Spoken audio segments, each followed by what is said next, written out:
Semblanza de Santo Tomás de Aquino, escrita por el padre Santiago Ramírez. Santo Tomás era de alta estatura, 1,90 metros, recto, grueso, de cabeza voluminosa y calva en la región frontal, bien proporcionada, de color trigueño, de porte distinguido y de una sensibilidad extraordinaria. Cualquier cambio atmosférico o de clima le afectaba y era sumamente sensible al frío. Su figura prócer se destacaba grandemente entre todos los miembros de la comunidad. Su inteligencia era rápida, profunda, equilibrada, prodigiosa su memoria, insaciable su curiosidad y su laboriosidad no conocía descanso. Comprendía con facilidad cuanto leía u oía, y lo retenía fielmente en su memoria como en el mejor fichero. Se procuraba todas las novedades de librería, sin olvidarse de las mejores ediciones o traducciones, y con ser tanto lo que leía, era muchísimo más lo que pensaba y meditaba. Evitaba toda palabra y conversación inútil. A imitación de su padre Santo Domingo, no hablaba más que con Dios o de Dios. En el momento en que la conversación salía de esos temas, discreta y amablemente se retiraba. Su único recreo era pasear solo por el claustro o por la huerta del convento, derecho y con la cabeza levantada, elevados los ojos al cielo en profunda contemplación. Pero era al mismo tiempo sumamente afable y cortés en su trato, siempre sonriente y servicial para con todos. Estaba adornado de las más excelsas virtudes, de una pureza angelical consigo mismo y con los demás. Era sumamente recatado y recogido. Evitaba con sumo cuidado el trato y conversación con mujeres, y rarísima vez se le veía fuera del convento. Bartolomé de Capua, que lo conoció durante largos años, no lo vio fuera del convento de Nápoles más que una sola vez, a la hora de vísperas, y otra vez en Capua. Solamente la caridad o la obediencia le hacían dejar su amable retiro claustral. Su sobriedad era extrema. No comía y bebía más que una sola vez al día, y siempre en el refectorio común. No se preocupaba de lo que le ponían delante, y tenían que cuidar de que tomase algo, porque se distraía continuando las altas especulaciones de su celda. Fray Reginaldo, su habitual y fiel compañero, tenía que hacer con él oficio de nodriza. Fue muy amante de la pobreza. Cuando escribía la suma contra gentiles, usaba unos cuadernillos de papel mediocre, aprovechándolos hasta la última línea y el último ángulo. Se contentaba con el hábito y el calzado más pobres. En su celda no se hallaba nada superfluo ni selecto. Su humildad fue verdaderamente extraordinaria. Jamás hablaba de sí mismo ni de la nobleza de su familia. Cuando se trató de hacerlo maestro y profesor de París, alegó humildemente su corta edad y sus pocas luces, siendo así que su talento y capacidad habían sobresalido sobre todos los demás durante su cargo de bachiller bíblico y sentenciario. En los ejercicios y disputas escolares en que es tan fácil excederse, máxime en aquellos tiempos y en aquellas circunstancias críticas porque atravesaba la universidad parisiense, jamás se le escapó un gesto arrogante ni una palabra despectiva o molesta para nadie, a pesar de habérsele molestado y atacado duramente en ciertas ocasiones, como en el altercado con Juan Pecam o cuando los partidarios de Guillermo de Sanamor, capitaneados por el bedel de la facultad, irrumpieron en su clase vociferando como energúmenos y maltratando a sus estudiantes. Rehusó con energía y tenacidad toda clase de altos puestos y dignidades eclesiásticas, contento con ser siempre un pobre y humilde fraile y despreciando todas las pompas y vanidades del mundo. Con ser un hombre tan célebre y admirado de muchos, jamás sintió el menor movimiento de vanidad ni de soberbia. Grande fue también su paciencia en los trabajos y enfermedades. Nunca se quejaba de nada que le faltase ni de sus dolores. Los enfermeros estaban maravillados, sobre todo en su última, larga y penosa enfermedad. Lejos de quejarse o molestarles con impertinencias, les mostraba humildemente su profundo agradecimiento por los más pequeños servicios que le hacían. Y durante las luchas y reyertas de París, en que le atacaban a él por una y otra parte como a principal adversario, y a veces como si fuera un hereje, jamás salió de su boca la menor queja en público ni en privado. Era la misma calma y placidez en medio de la tormenta, como lo fue literalmente durante una travesía por el Golfo de Lión.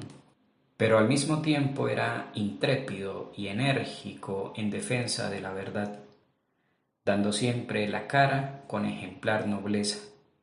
Cuando los gerardinos, por un lado, y los averroístas, por otro, emplearon procedimientos demagógicos, llevando la discusión de difíciles y complejos problemas teológicos y filosóficos ante el tribunal del pueblo ignorante o de petulantes jovenzuelos, Santo Tomás se encara con ellos y los emplaza a discutir noblemente por escrito y ante los sabios, con armas legítimas y a cara descubierta, y ante la insolencia y arrogancia de ciertos teólogos que afirmaban a boca llena y sentenciaban quasi extrípode que una creación ab eterno era intrínsecamente imposible, sin tolerar ni reconocer el menor derecho a la opinión contraria, el santo les advierte que el talento y la sabiduría no han comenzado ni terminado con ellos, sino que también otros son capaces de saber lo que traen entre manos. La ejecución rápida, detallada, conforme a todas sus cláusulas y encomiendas del testamento de su cuñado el conde Roger de Áquila son una obra maestra de justicia, lo mismo que la respuesta pronta y equilibrada a la consulta del general Juan de Vercelli sobre 108 proposiciones denunciadas de Pedro de Tarantasia. Su prudencia era proverbial. Se le llamaba el prudentísimo Fray Tomás. La acreditó plenamente en las respuestas que daba a San Luis de Francia y a las varias consultas que le hicieron los capítulos generales y el general Juan de Vercelli. Para con los pobres y desvalidos tenía entrañas de madre, los compadecía sinceramente y les ayudaba cuanto podía con limosnas y consejos. A pesar de su continua abstracción y taciturnidad, era profundamente humano para con todos, especialmente para con sus hermanos y sobrinos, que tierna y sobrenaturalmente amaba. A su sobrina Francisca, condesa de Secano, le consiguió del rey Carlos I de Anjou un salvoconducto para que pudiera ir a tomar los baños a Nápoles, pero era un cariño viril y sin sensiblerías. Cuando ocurrió la muerte de su madre y de sus hermanos, nadie podía notar en su rostro y modo de conducirse la menor mudanza o conmoción. Únicamente se limitaba a encomendarlos a Dios en sus oraciones y sacrificios, invitando a sus discípulos y hermanos en religión a que hiciesen otro tanto. Su amistad era fiel, sincera, sacrificada, tierna. De ella dan testimonio el rector y los profesores de la Facultad de Artes de París en su célebre carta al capítulo general de Lyon, y la que tuvo con su ayudante y compañero Fray Reginaldo es de las más puras y conmovedoras que registra la historia. Sin quererlo, se viene a las mientes la que tuvo el Divino Maestro con su discípulo amado. Pero sobre todo era hombre de gran oración y contemplación. Los testigos del proceso de canonización repiten hasta la saciedad que fue hombre de gran oración, de gran contemplación y oración, de gran contemplación, de contemplación ejemplar, llamándole hombre contemplativo y totalmente abstraído de las cosas terrenas hacia las celestes, contemplativo de Dios, desprendido de las cosas terrenas y atraído por las celestes o divinas con los ojos casi continuamente elevados al cielo.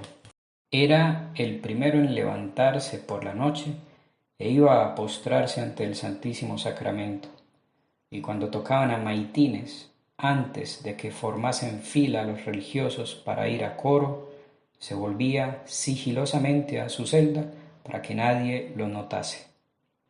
El Santísimo Sacramento era su devoción favorita.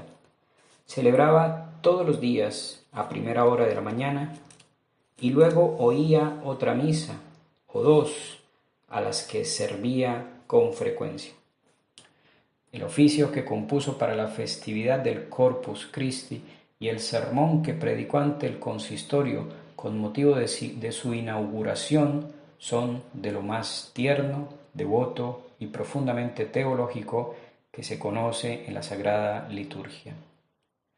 El arte ha inmortalizado este aspecto de la vida de Santo Tomás. En el Museo del Prado existe un cuadro de Rubens en el que se representa una procesión del Santísimo Sacramento.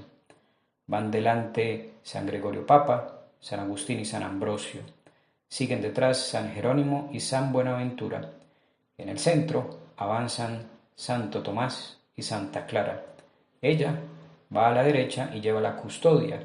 Él camina a su izquierda, explicando con rostro inflamado el gran misterio. Lleva un gran libro debajo de su brazo derecho y acciona con la mano izquierda. San Gregorio, San Agustín y San Ambrosio detienen su marcha para escucharle. San Jerónimo, meditabundo, consulta la Sagrada Escritura y San Buenaventura eleva extático sus ojos al cielo. Sobre la tumba del santo, en la iglesia de San Cernín de Toulouse, se levanta una magnífica estatua suya. En la mano derecha tiene el Santísimo Sacramento, en la izquierda una espada de fuego. Igualmente, tenía una devoción tiernísima a la Santísima Virgen. En el autógrafo de la Summa contra Gentiles se encuentran las palabras Ave María, diseminadas por los espacios marginales como otras tantas jaculatorias que brotaban de su corazón. Y cuando quería probar la pluma, no se le ocurría otra cosa. Estas dos devociones predilectas suyas, a Jesús y a María, han sido bellamente expresadas por Andrés Orcaña en un hermoso políptico que se conserva en la iglesia dominicana de Santa María Novella de Florencia. La Virgen Santísima, con gesto maternal, presenta ante su divino Hijo a Santo Tomás, que arrodillado recibe del Redentor un libro abierto en donde se lee: Eres digno de tomar el libro y abrir sus sellos, te di un corazón sabio e inteligente. Y al pie del cuadro, en una figura más pequeña, se representa al santo arrobado en éxtasis, celebrando la Santa Misa. Se encomendaba también con frecuencia a los ángeles y a los santos. Todos los días, por muy ocupado que estuviese con sus lecciones o sus obras, leía un capítulo de las Colaciones de Casiano para mantener vivo en su corazón, como él decía, el fuego de la devoción y amor de Dios. A todo esto se unía el don de lágrimas que poseyó en grado eminente. Durante la misa, sobre todo al acercarse la comunión, sus ojos eran dos fuentes de lágrimas. Lo mismo le ocurría cuando contemplaba la pasión y muerte de Jesucristo, que lo hacía con mucha frecuencia.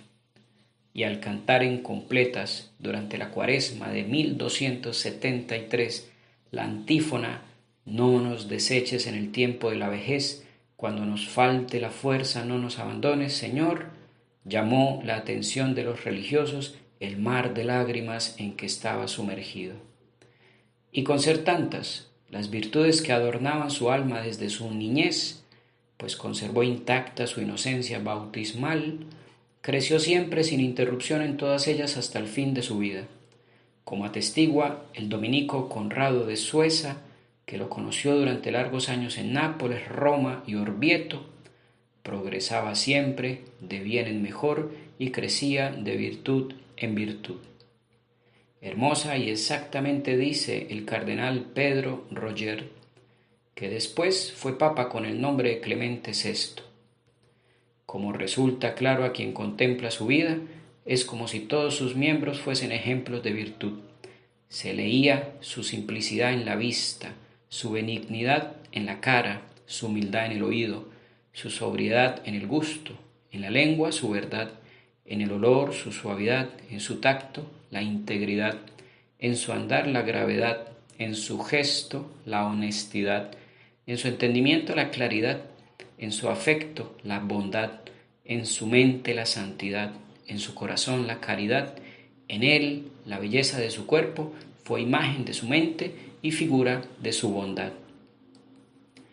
Espíritu eminentemente contemplativo, para él no había dualidad ni oposición entre la oración y el estudio, como no la había entre la acción y la contemplación. Su estudio era oración y su oración era estudio. Por eso estudiaba y oraba siempre, salvo un tiempo brevísimo que sacrificaba al sueño.